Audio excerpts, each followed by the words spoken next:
Hola, te saluda el profesor Lucio Domínguez Nares y te doy la bienvenida a la última sesión del bloque 1 de la materia Filosofía y Epistemología Jurídica del doctorado en Derecho y Juicios Orales. En esta sesión veremos naturaleza y función del derecho en la sociedad e influencia de la filosofía en la evolución del pensamiento jurídico. El objetivo específico del primer subtema de esta sesión es que ustedes logren analizar, interpretar y evaluar la naturaleza y la función del derecho dentro del entramado social, identificando su papel regulador y su impacto en la convivencia humana mediante el uso de verbos de la taxonomía de Bloom como comprender, aplicar, analizar, sintetizar y evaluar.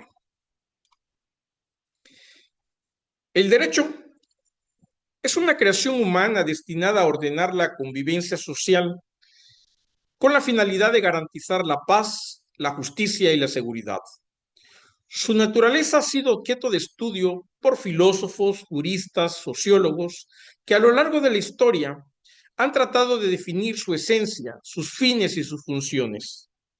Comprender la naturaleza y la función del derecho implica entenderlo no solo como un conjunto de normas coercibles, sino también como una manifestación cultural y racional que refleja los valores y principios de una comunidad determinada.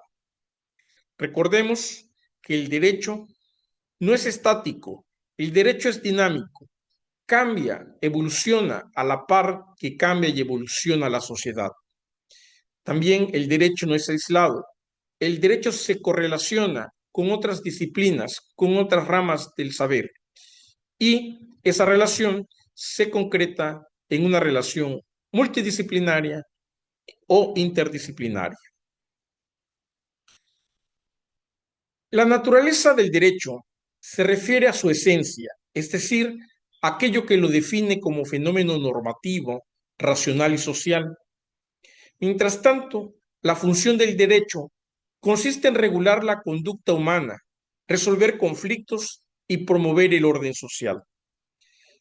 En palabras de Hans Kelsen, en una publicación de 1992, dice que el derecho es un sistema de normas que regula la conducta humana bajo el principio de coercibilidad.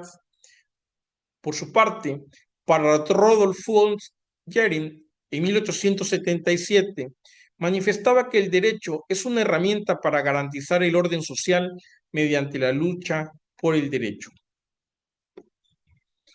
¿Para qué sirve el derecho?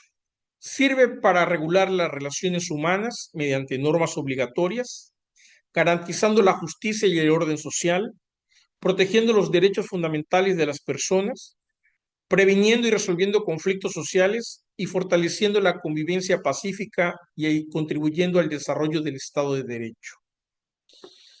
Bien, la naturaleza del derecho ha sido interpretada desde distintas perspectivas filosóficas, como vimos en la sesión anterior. Tenemos una perspectiva iusnaturalista, en la cual el derecho tiene una naturaleza moral y universal, como los derechos humanos, por ejemplo, basada en principios racionales o divinos que trascienden las normas positivas. Tomás de Aquino afirmaba que el derecho humano deriva de la ley natural y esta ley eterna refleja un orden superior. Desde una perspectiva positivista, autores como Hans Kelsen manifestaban que el derecho es un conjunto jerárquico de normas creadas por el Estado, cuya validez depende de su conformidad con una norma fundamental. Su función es mantener el orden mediante la coerción legítima. Desde una perspectiva sociológica, Eugen Ehrlich y Roscoe Pound conciben el derecho como un fenómeno vivo que emana de la vida social. Su naturaleza es dinámica, orientada a satisfacer las necesidades colectivas y a adaptar las normas a las transformaciones sociales. Y desde una perspectiva crítica y contemporánea, podemos manifestar a Michel Foucault y Jürgen Habermas, quienes argumentaban que el derecho también cumple funciones de poder y comunicación. No solo regula, sino que reproduce estructuras sociales, por lo que su análisis debe incorporar una visión crítica de la justicia y la legitimidad. Así, la función del derecho en la sociedad contemporánea no solamente se limita a imponer normas, sino que busca equilibrar libertad y autoridad, protegiendo derechos humanos y garantizando la justicia social. En los juicios orales, por ejemplo, el derecho se manifiesta en la búsqueda de la verdad jurídica mediante el diálogo racional y la aplicación de principios éticos. ¿Cuáles son los principales exponentes que estudian la naturaleza del derecho? En primer lugar, tenemos a Hans Kelsen, que en su obra Teoría Pura del Derecho manifiesta que el derecho es un sistema normativo.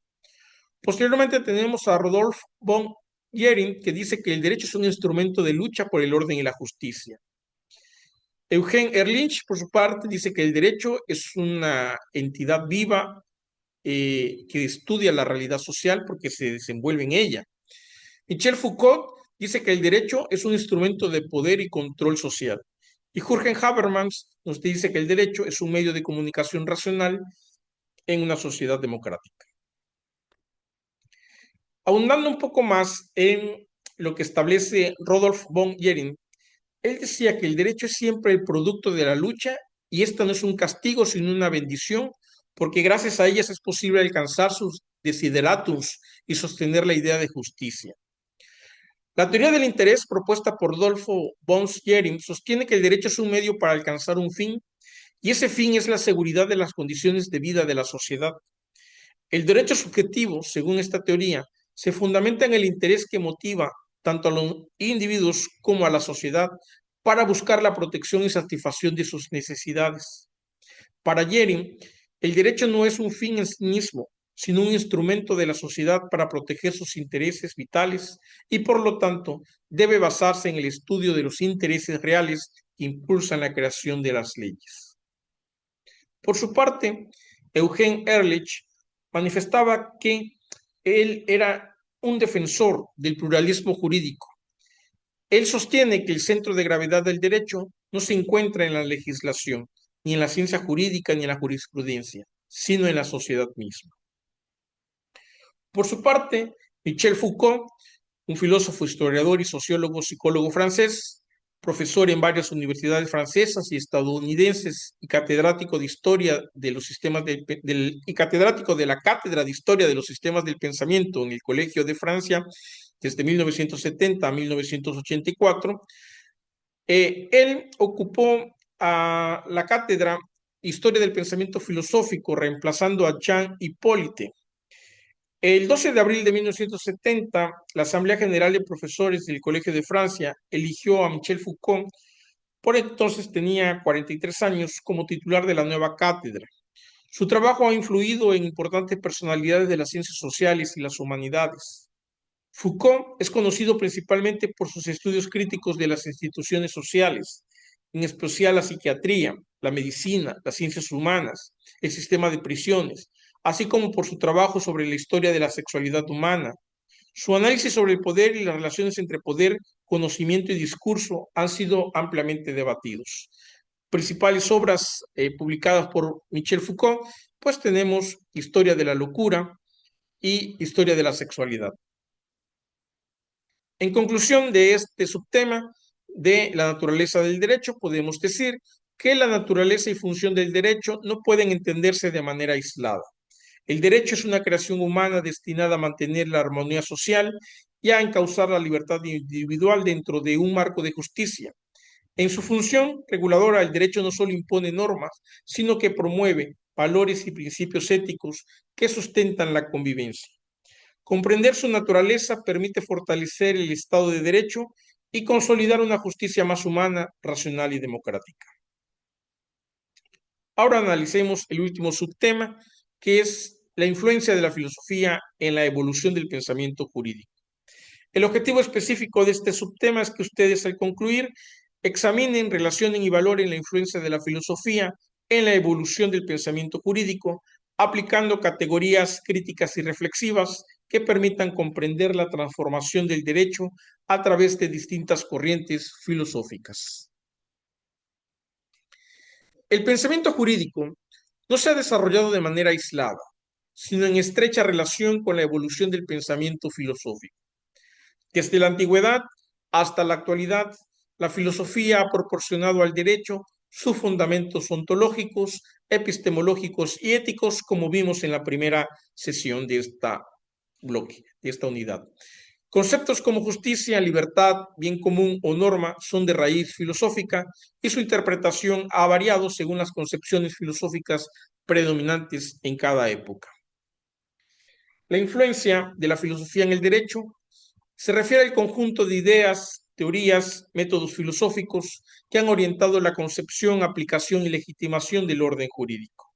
La filosofía ha permitido al derecho reflexionar sobre su fundamento, su finalidad y su validez moral y racional.